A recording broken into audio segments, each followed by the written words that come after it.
আসসালামু আলাইকুম। আমি আনিসুজ্জামান কিরণ। আজকে আপনাদের মাঝে আবারও হাজির হয়েছে একটি সফলতার গল্প নিয়ে। আসলে আজকের সফলতার গল্পটা একটু ভিন্ন। আমরা আপনাদেরকে বারবার বলি, আপনারা যারা ইতালিতে উচ্চশিক্ষার জন্য চিন্তাভাবনা করেন, একটু ধৈর্য নিবেন। আমি আজকে যার সাথে কথা বলছি, উনি হচ্ছে ফায়েজ মাসরুম। আর উনার জার্নিটা শুরু হয় ২০২৪ এর মার্চে।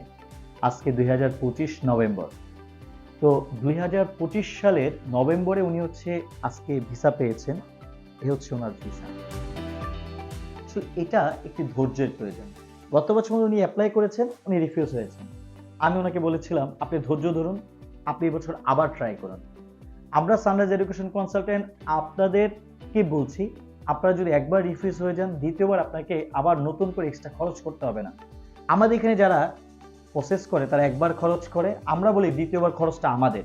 জি, ফায়েজ মাসুদ, আপনি একটু যদি আমাদেরকে বলতেন যে এই ২০২৪ থেকে আজকে ২০২৫ এর আপনার জার্নিটা কিরকম ছিল এবং সানরাইজ এডুকেশন কনসালটেন্ট আপনাকে কি সার্ভিস দিয়েছে এবং এই সার্ভিস আপনি সন্তুষ্ট কিনা? আমি ২০২৪-এর মার্চ থেকে সানরাইজের সাথে আছি। এরপর অ্যাপ্লাই করলাম সেপ্টেম্বর ইনটেকে ফ্লোরেন্স ইউনিভার্সিটিতে। সেখান থেকে আমার রিজেকশন আসে। রিজেকশনের পর আমি চিন্তা করলাম যে তারপরও সানরাইজ আমাকে বলল যে নেক্সট বার আমি যদি অ্যাপ্লাই করি আমার সেই ক্ষেত্রে কোনো প্রকার খরচ নাই। বিকজ আমি গতবার সব খরচ দেওয়া হয়েছিল। এবার আমি অ্যাপ্লাই করতেছি, খালি আমার ভিসা ফিটা দিয়েই আমি অ্যাপ্লিকেশন করে ফেলতে পারবো। সেক্ষেত্রে তো আমার একটা হিউজ অপরচুনিটি, আমার কোনো প্রকার কস্ট নাই, কিছু নাই। সেক্ষেত্রে আবার দ্বিতীয়বার সাবমিশন করা। সেক্ষেত্রে এরপর আলহামদুলিল্লাহ এবার মার্চে থেকে আবার প্রসেস শুরু করা হলো। এরপর নভেম্বরে আজকে ভিসা পেলাম। ওকে। আপনার অনুভূতিটা কি? এই যে ভিসা পাওয়ার পর আপনার অনুভূতিটা বলেন।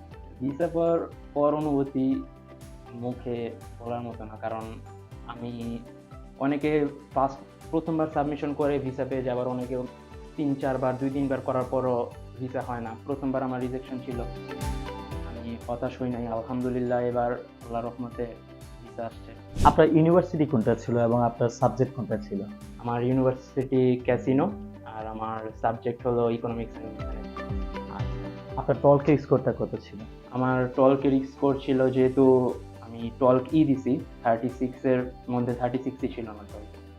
এই যে টলকে 36 আপনি পেয়েছেন, আমরা যে গাইডলাইন করেছিলাম, যে কোশ্চেন পত্রগুলো আপনাকে পড়তে বলছিলাম, মানে এক কথায় বলতে গেলে আমাদের গাইডলাইন্সটাকে আপনার জন্য কাজে দিয়েছে এবং আপনি কি মনে করেন যে আমাদের গাইডলাইন্সের দ্বারা আপনি 36 এ 36 পেয়েছেন? সেটা তো অবশ্যই, আপনাদের গাইডলাইন্স না থাকলে আমি 36 তো পাওয়ার কথা না, কারণ টলক একটা পুরোপুরি একটা অন্যরকম এক্সাম ইংলিশের ভার্সনে। কারণ এর আগে এইসব এক্সাম আমরা সচরাচর দেই না বাংলা মিডিয়ামে পড়ে আসে স্টুডেন্টরা। তাও সানরাইজ আমাকে অনেক হেল্প করছে আসলে টলক এক্সামের দেওয়ার টাইমে। আমরা সানরাইজ এডুকেশন কনসালটেন্ট আপনাদেরকে বলতে চাই, আপনারা যারা 2026-27 ইতালিতে উচ্চশিক্ষার জন্য আবেদন করার চিন্তা ভাবনা করছেন, আপনারা দ্রুত আমাদের অফিসে যোগাযোগ করুন অথবা আমাদের অফিসের ফোন নাম্বারগুলোতে আপনার ফোন দিয়ে আপনার ইনফরমেশনগুলো নিয়ে নিন।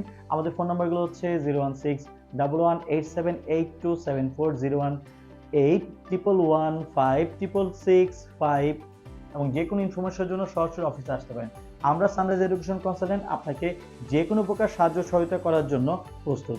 এছাড়া ভিসা আবেদন করতে আপনারা জানেন যে আপনাদের ইউনিভার্সিটি সিলেকশন থেকে শুরু করে ভিসা অ্যাপ্লিকেশন পর্যন্ত টলক এক্সাম এবং ইউনিভার্সিটি এক্সাম, এম্বাসি ইন্টারভিউ প্রস্তুতি সকল কিছুই আমরা দক্ষ কাউন্সিলর এবং দক্ষ এক্সপার্ট টিম দ্বারা পরিচালনা করে থাকি। এছাড়া আমি আনিসুজ্জামান কিরণ আপনাদেরকে সার্ভিস দিয়ে যাচ্ছি 2010 থেকে। আমার প্রতিষ্ঠানের বয়স হচ্ছে 2014 থেকে আমার সূচনা, আজকে 2025। আমরা আপনাদেরকে বলতে পারি যে অভিজ্ঞতার হাত ধরেই হোক আপনার বিদেশে যাওয়ার স্বপ্ন। ভালো থাকবেন, আজকে এই পর্যন্তই। ফায়েজ মাসরুম ভাই, আপনাকে অসংখ্য ধন্যবাদ। আপনি ভিসা পেয়েছেন, এই জন্য আপনাকে অভিনন্দন।